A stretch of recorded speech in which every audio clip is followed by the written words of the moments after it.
कैसे हैं आप सभी? आई होप आप लोग अच्छे होंगे। क्लास 8, जैसा कि आप सभी को पता है कि शिक्षिता साइंस पॉइंट आप सभी के लिए साइंस की वीडियोस लेकर आता है और आपने ध्यान दिया हो तो हमने लास्ट चैप्टर नंबर 12 जो कि हमारा इलेक्ट्रिक करंट पे था वो हम ऑलरेडी कर चुके हैं। ठीक है, अगर आपने नहीं किया है और अगर आपको चैप्टर समझना है तो प्लीज आप प्लेलिस्ट में जाइए, वहाँ आपको चैप्टर की वीडियोस मिल जाएंगी। ठीक है, और आज हम हमारा नेक्स्ट चैप्टर जो कि चैप्टर नंबर 13 है, लाइट जिसका नाम है वो हम करने जा रहे हैं। तो लाइट चैप्टर हम लाइट के टॉपिक से स्टार्ट करेंगे। ओके, देखिए व्हाट इज लाइट। लाइट क्या होता है? हमारा जैसे कि चैप्टर लाइट पे है, लाइट का मीनिंग होता है प्रकाश। ठीक है, अगर आपसे कोई पूछे डिफाइन लाइट, लाइट को डिफाइन करिए या व्हाट इज लाइट, लाइट क्या है, तो आप क्या बताओगे? तो यहाँ पे मैंने सबसे पहले लाइट की एक डेफिनेशन लिखी है, वो आपको लिखनी है। ठीक है, light is a form of energy. ये क्या है कि एनर्जी का रूप है that allows us to feel the world around us, जो कि हमें चारों तरफ ये जो संसार है वो हमें देखने में अलाउ करता है। आप देखिए कि जब है ना रात में अंधेरा हो जाता है ना, और आप किसी रूम के अंदर एंटर करते हैं तो आपको क्या वहाँ पे कुछ नजर आता है? नहीं। जब आप रूम में एंटर करते हैं तो पहले आप वहाँ के रूम के स्विच को ऑन करते हैं, उसके बाद में वहाँ की रखी हुई सारी चीजों को आप देख पाते हैं।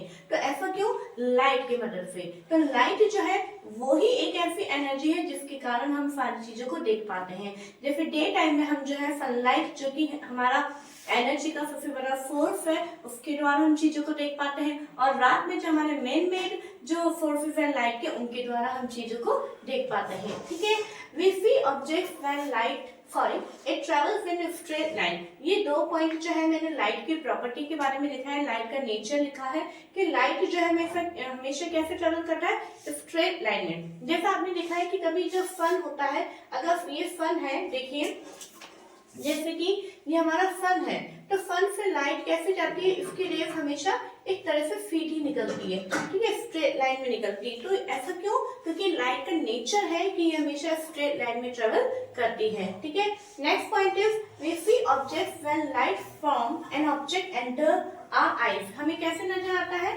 कि जब कोई भी ऑब्जेक्ट है, फॉर एग्जाम्पल एक ऑब्जेक्ट है, तो ऑब्जेक्ट पे से जो लाइट है वो हमारे आईज में एंटर करती है, तब जाके हमें वो ऑब्जेक्ट नजर आता है। ठीक है, बाय इस पॉइंट को हम और आगे डिस्क्राइब अच्छे से इस चैप्टर में करेंगे। ठीक है, अभी हाल ही में मैंने यहाँ पे एक इसका प्रॉपर्टी लिखा है लाइट का। ठीक है, अब देखिए नेक्स्ट हमारा टॉपिक आता है reflection of light. Reflection of light means प्रकाश का परावर्तन। क्या होता है reflection of light? When light ray falls on an object, यानी कोई भी लाइट रे किसी ऑब्जेक्ट पर गिरती है, their direction changes and they turn back, और उनकी डायरेक्शन चेंज होती है और वो वापस उसी डायरेक्शन में आती है।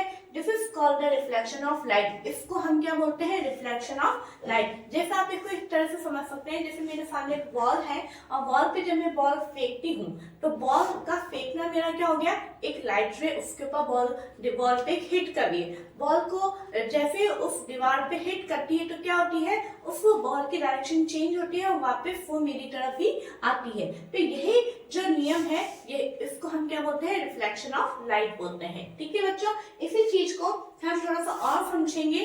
देखिए हमें यहाँ पे एक चीज को समझेंगे कि मैंने यहाँ पे लिया है क्या लिया है? मिरर। मिरर क्या होता है? मिरर आपने देखा है, मिरर को हिंदी में क्या बोलते हैं? दर्पण बोलते हैं। ठीक है, मिरर को कभी आपने उसके टुकड़े देखे होंगे टूटे हुए, तो उसका जो एक साइड होता है वो पॉलिश्ड होता है ना। मिरर जो होता है ट्रांसपेरेंट नहीं होता है। ध्यान दीजिए, मैं ग्लास नहीं बोल रही हूँ, ग्लास को हिंदी में बोलते हैं कांच, और मिरर होता है हिंदी में दर्पण।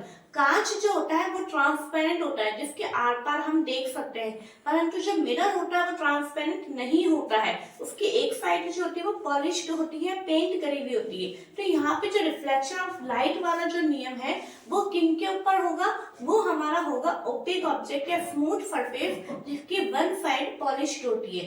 ठीक है, देखो फॉर एग्जाम्पल मिरर। तो ये मैंने बनाया है, एक मिरर लिया है और मिरर की जो वन साइड पॉलिश्ड होती है इसको हम इस तरह से डैश डैश करके शो करते हैं। ठीक है, आनी बात समझ में? अब क्या है, क्या था हमारा रिफ्लेक्शन ऑफ लाइट?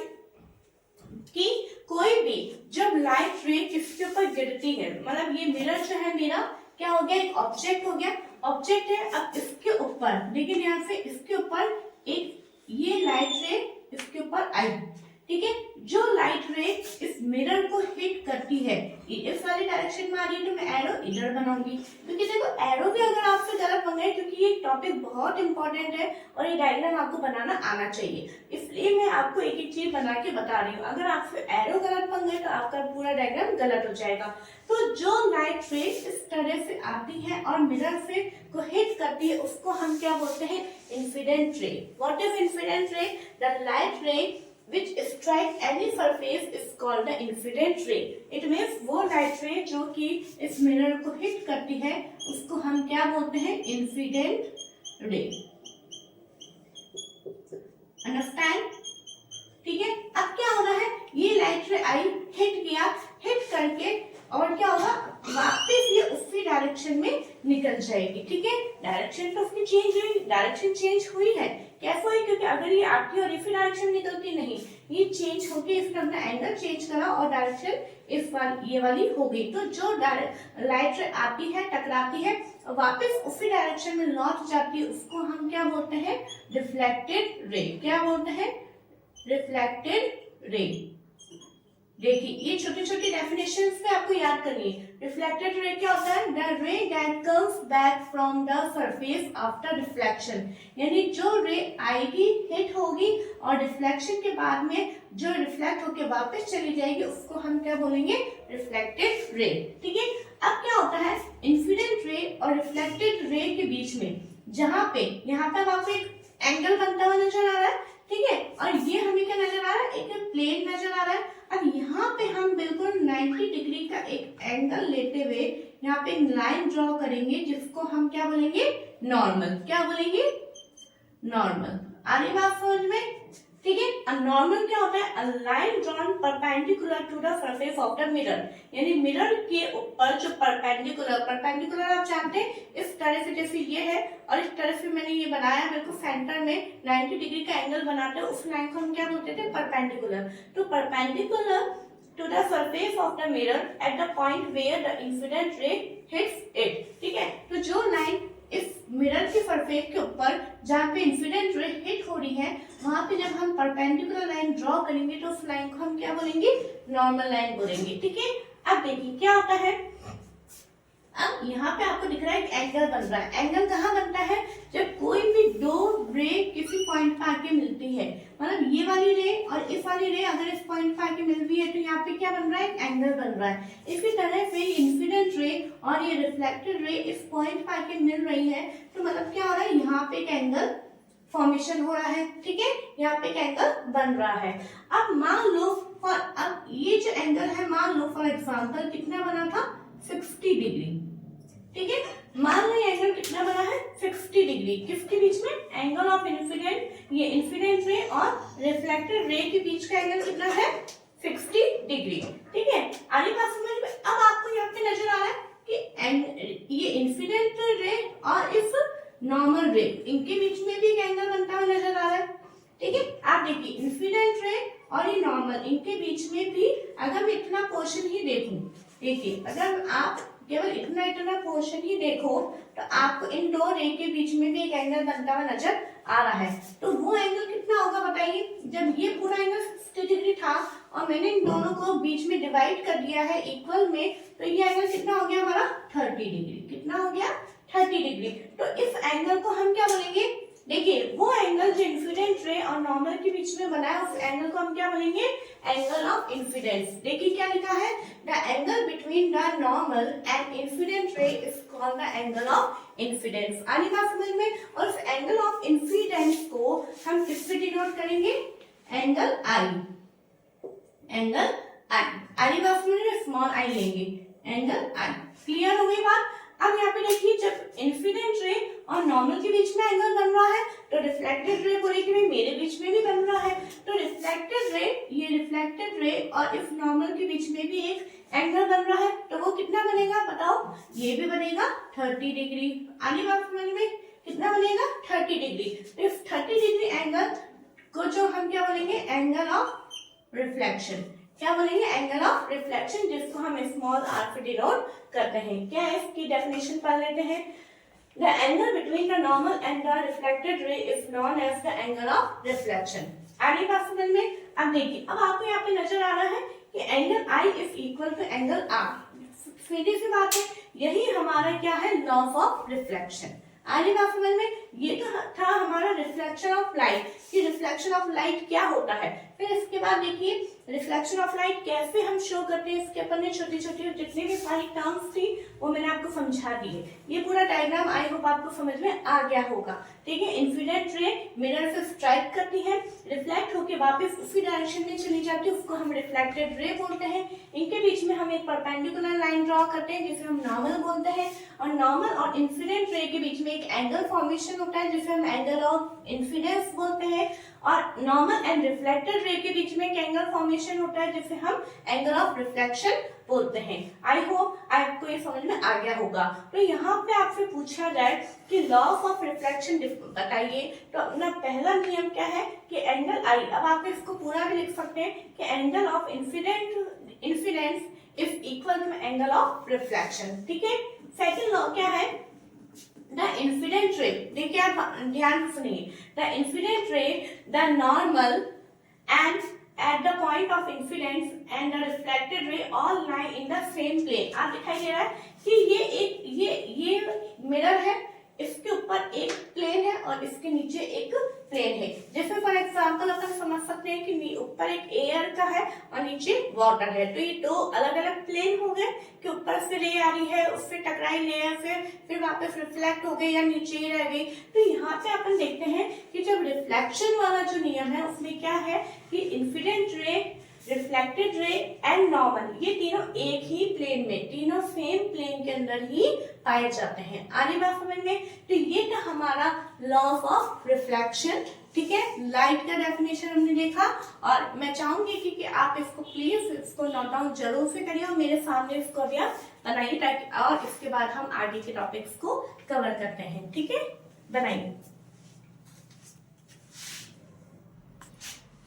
ओके बच्चों, अब देखिए, अब हमारा नेक्स्ट टॉपिक है image formation in a plane mirror. ठीक है, जो प्लेन मिरर होता है उसमें इमेज कैसी बनती है तो वो आपको पता होना चाहिए। सबसे पहले तो आपको वन वर्ड में याद करना हो तो प्लेन मिरर में जो इमेज बनती है वो लेटरल इन्वर्टेड बनती है। ठीक है, अब देखिए क्या होता है, an image formed by a mirror, the left of the object appears on the right. जैसे कि आप अपने मिरर में खड़े होते हैं, ठीक है, अगर आपने अपना राइट हैंड उठाया है तो मिरर में कैसी इमेज बनती है, लेफ्ट। अगर आप लेफ्ट हैंड उठाएंगे तो मिरर में कैसी इमेज बनेगी, राइट। ठीक है, तो इसी फिनोमेनन को हम क्या बोलते हैं, लेटरल इन्वर्जन बोलते हैं। ठीक है, जिस तरह से मैंने यहाँ पे एक एग्जांपल मिरर स्पेलिंग लिखी है, मिरर की इमेज अगर प्लेन मिरर में हम देखेंगे तो इस तरह से हमें बनती हुई नजर आएगी। ठीक है, अब हमारा टॉपिक है हमारा टाइप्स ऑफ रिफ्लेक्शन। अगर आपसे पूछे how many type of reflection, तो आपका आंसर होगा there are two type of reflection. Okay, which is first is regular reflection. Regular reflection क्या होता है, when light reflects off a smooth surface at the same angle as it hits the surface, the reflected rays are also parallel to each other. It means कि जब कोई भी जो raise होंगी जब स्मूथ सरफेस पे आके हिट करेंगी एक ही एंगल में, तो जो रिफ्लेक्ट होके जाएंगी रेज वो भी सारी बिल्कुल पैरेलल होंगी और एक ही एंगल में जाएंगी। ठीक है, तो इस तरह के रिफ्लेक्शन को हम क्या बोलते हैं, रेगुलर रिफ्लेक्शन बोलते हैं। ठीक है, इसी के जस्ट अपोजिट है इररेगुलर रिफ्लेक्शन। ये क्या होता है, सबसे पहले आप डायग्राम में देखिए कि जब सरफेस इररेगुलर होगी यानी स्मूथ नहीं होगी, पहली कंडीशन, और इसमें जब लाइट रेज तो सब बिल्कुल पैरेलल आएगी, जो इंसिडेंट रेज है वो तो बिल्कुल पैरेलल रहेगी, लेकिन जब रिफ्लेक्ट होके जाएगी तो अलग अलग डायरेक्शन में जाएगी। ठीक है, when all the parallel raise reflected from a rough or irregular surface are not parallel, the reflection is known as diffused or irregular reflection। irregular reflection को हम diffused reflection भी बोलते हैं। ठीक है बच्चों, नेक्स्ट टॉपिक है reflected light can be reflected again. क्या अगर कोई भी जैसे ये लाइट रिफ्लेक्ट हुई है तो क्या ये जो लाइट रिफ्लेक्ट हुई है ये क्या वापस रिफ्लेक्ट हो सकती है? यस, इट इज पॉसिबल, हाँ ये संभव है। तो इस पॉइंट को समझने के लिए यहाँ पे एक कंडीशन लिखी है विद आंसर, वो आप देखिए जो कि आपके एनसीईआरटी बुक में कंडीशन दे रखी, लेकिन उसका प्रॉपर आंसर जो है मैं यहाँ पे लिखा है वो आप लिख लीजिए, ठीक है। Why does the barber hold a mirror behind our head?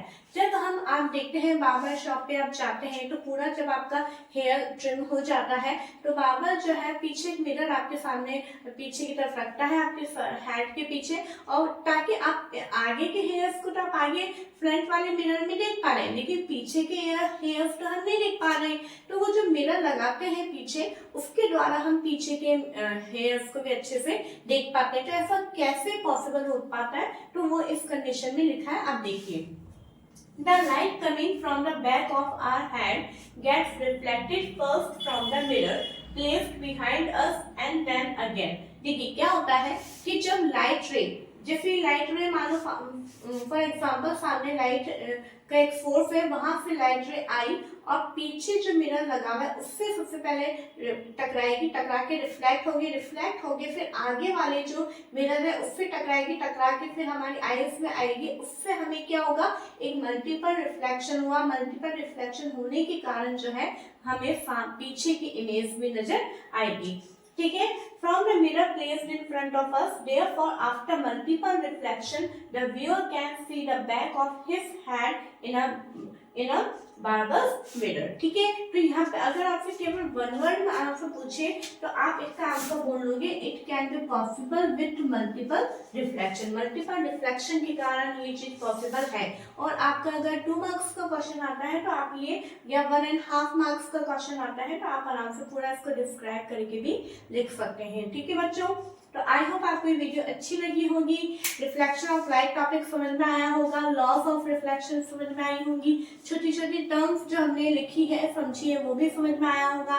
तो प्लीज आप इस वीडियो को ज्यादा से ज्यादा लाइक करें, शेयर करें, और इस चैनल को जिन्होंने आपके जो दोस्त हैं, फ्रेंड्स हैं जिन्होंने सब्सक्राइब अभी तक नहीं किया है तो आप प्लीज उन्हें बताइए कि आपको इस चैनल को सब्सक्राइब भी करना है। Okay, thank you.